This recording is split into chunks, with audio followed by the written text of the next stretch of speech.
Et voici Open the Door, un jeu d'apprenti magicien de Cédric Join. Ça se joue de 2 à 5 joueurs à partir de 8 ans et c'est édité par les éditions Pavillon Noir. Et voilà ce que l'on trouve dans la boîte. Alors 50 cartes contre-sort, qui sont des grandes cartes carrées comme ceci. Ensuite nous avons 25 cartes portes. Nous avons 5 dés à 8 faces qui serviront à compter les points de vitalité des joueurs. Donc en début de partie, chacun recevra un dé comme ceci. Ensuite, nous avons 5 jetons amulettes. Chaque joueur en recevra un aussi en début de partie. Et enfin, un stock de jetons arcanes qui nous servira à compter les points au fur et à mesure de la partie. Avant de débuter la partie, on va bien mélanger les deux paquets, le paquet de cartes portes et le paquet de cartes contre-sort. Après avoir mélangé ce paquet de cartes contre-sort, on va en distribuer 5 à chaque joueur face cachée. Donc là, je fais un exemple à 4 joueurs, mais on peut jouer à 5 ou à 3. Ensuite, chacun reçoit un dé de vitalité qu'il va placer sur un chiffre qui va dépendre du nombre de joueurs. Donc par exemple, à 4 joueurs, il faudra mettre son dé de vitalité sur la face 6. Si jamais on joue à 3 joueurs, il faudra le mettre sur la face 7, et si on joue à 5 joueurs, il faudra le mettre sur la face 5. Ensuite, chaque joueur reçoit aussi son petit jeton amulette qu'il va placer devant lui. Dans Open the Door, chaque joueur incarne un apprenti magicien qui passe son bac S, c'est-à-dire son brevet d'aptitude à contrer les sorts. Et donc, pour pouvoir contrer les sortilèges, il va falloir explorer la demeure en ouvrant des portes, et derrière chaque porte se trouve un sortilège que les joueurs devront réussir à contrer pour gagner des points d'arcane. Derrière les portes se trouvent des sorts que les joueurs vont devoir contrer. Il y a 5 types de sorts différents que les joueurs pourront contrer, et il y a 5 cartes de chaque type de sort. Dans les cartes contre-sorts, eh bien, il y a tout simplement les contre-sorts qui permettent de contrer chacun des 5 sorts différents avec une jolie illustration de Pierrot. Donc voilà, on les repère assez facilement grâce à leur couleur. Le jeu se déroule en autant de manches qu'il y a de joueurs. Donc si on joue à 4 dans mon exemple, eh bien on fera 4 manches. Lors de chacune de ces manches, on épuisera 2 fois le paquet de cartes portes. Alors chaque joueur va pouvoir regarder les 5 cartes qui lui ont été distribuées en début de partie, et ensuite un joueur va être désigné comme premier joueur, au hasard par exemple en lançant le dé, et ce premier joueur va devoir commencer son tour en tirant obligatoirement une carte porte. Donc il va la retourner, et il va regarder sur quoi il tombe. S'il tombe sur une carte qui ne correspond pas à un contre-sort qu'il a en main, eh bien il ne peut donc pas contrer ce sort, et il va perdre donc immédiatement un point de vitalité, descendre son score donc de 1 sur son dé, et ensuite donner des cartes au joueur suivant, c'est-à-dire une carte au joueur qui joue après lui et une carte au joueur qui joue en deuxième après lui. Les autres joueurs, si on joue à 4 ou à 5, ne recevront pas de nouvelles cartes. Et attention, dans le jeu, ce sera la seule façon de récupérer des cartes, c'est-à-dire quand un joueur se trompe, eh bien il va nous donner des cartes au joueur suivant. En revanche, si le joueur tire une carte qui correspond à un contre-sort qu'il a en main, il peut le jouer au milieu du jeu sur la pile de défausse des cartes contre-sort et récupérer immédiatement des points d'arcane en fonction de ce qu'il a réussi à contrer. C'est-à-dire qu'au premier tour, c'est-à-dire tant qu'on n'aura pas épuisé la pioche une première fois, à chaque fois qu'on arrivera à contrer un sort, nous recevrons 2 points d'arcane. Lorsque la pioche de cartes porte sera épuisée, on la remélangera et on la remettra en jeu, et lors de ce second tour de la manche, eh bien, les contresorts ne rapporteront plus que 1 point d'arcane.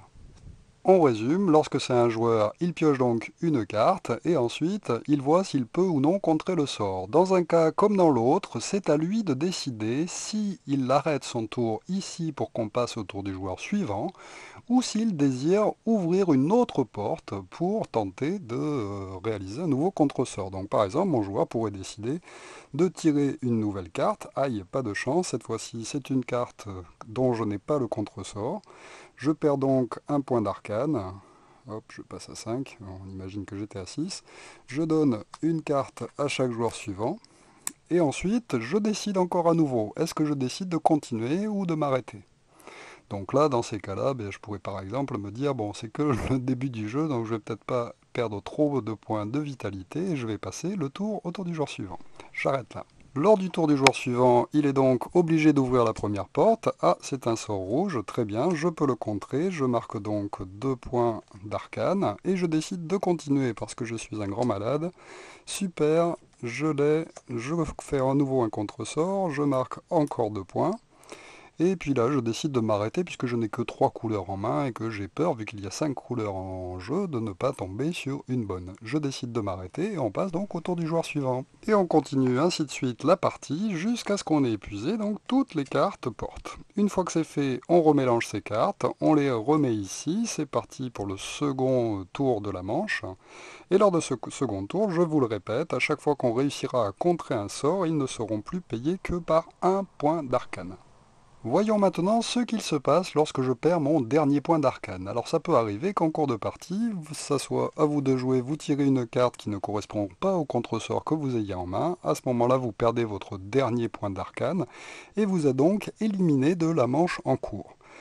À ce moment-là, on va quand même garder la moitié de vos pions d'arcane récupérés au cours de la manche, arrondis au supérieur. Donc par exemple, si mon joueur ici avait 5 points, eh bien il va en garder 3.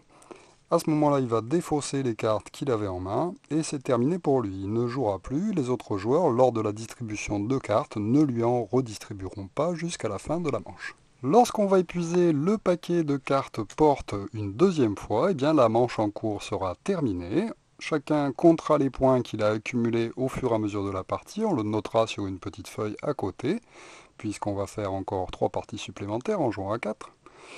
Ensuite, on va remélanger toutes les cartes, refaire à nouveau une distribution de 5 cartes à chaque joueur, remélanger le paquet de cartes porte, et c'est reparti pour une nouvelle manche en commençant par le joueur suivant, celui qui avait débuté au tour d'avant.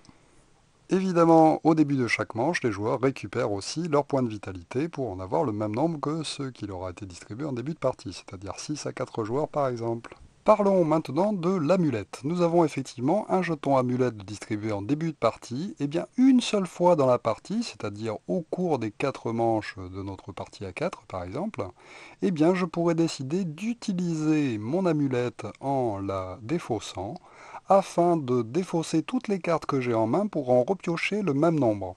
Donc là par exemple, vu que j'ai que 2 couleurs, je peux décider de les défausser pour en repiocher le même nombre, c'est-à-dire 5, puisque c'est celle que je défausse, et maintenant de jouer normalement. Cet échange d'amulettes contre un échange de cartes se fait avant de commencer à ouvrir une porte lors d'un tour. Nous n'avons pas encore vu tous les cas de figure parce que certaines cartes sorts qui sont cachées derrière les portes ont des capacités spéciales qui seront activées si le joueur en cours parvient à contrer le sort en question. C'est-à-dire que s'il tire cette carte-là et qu'il ne peut pas contrer le sort, on n'effectuera pas cette action spéciale. Par contre, s'il arrive à contrer le sort, il pourra effectuer l'action spéciale.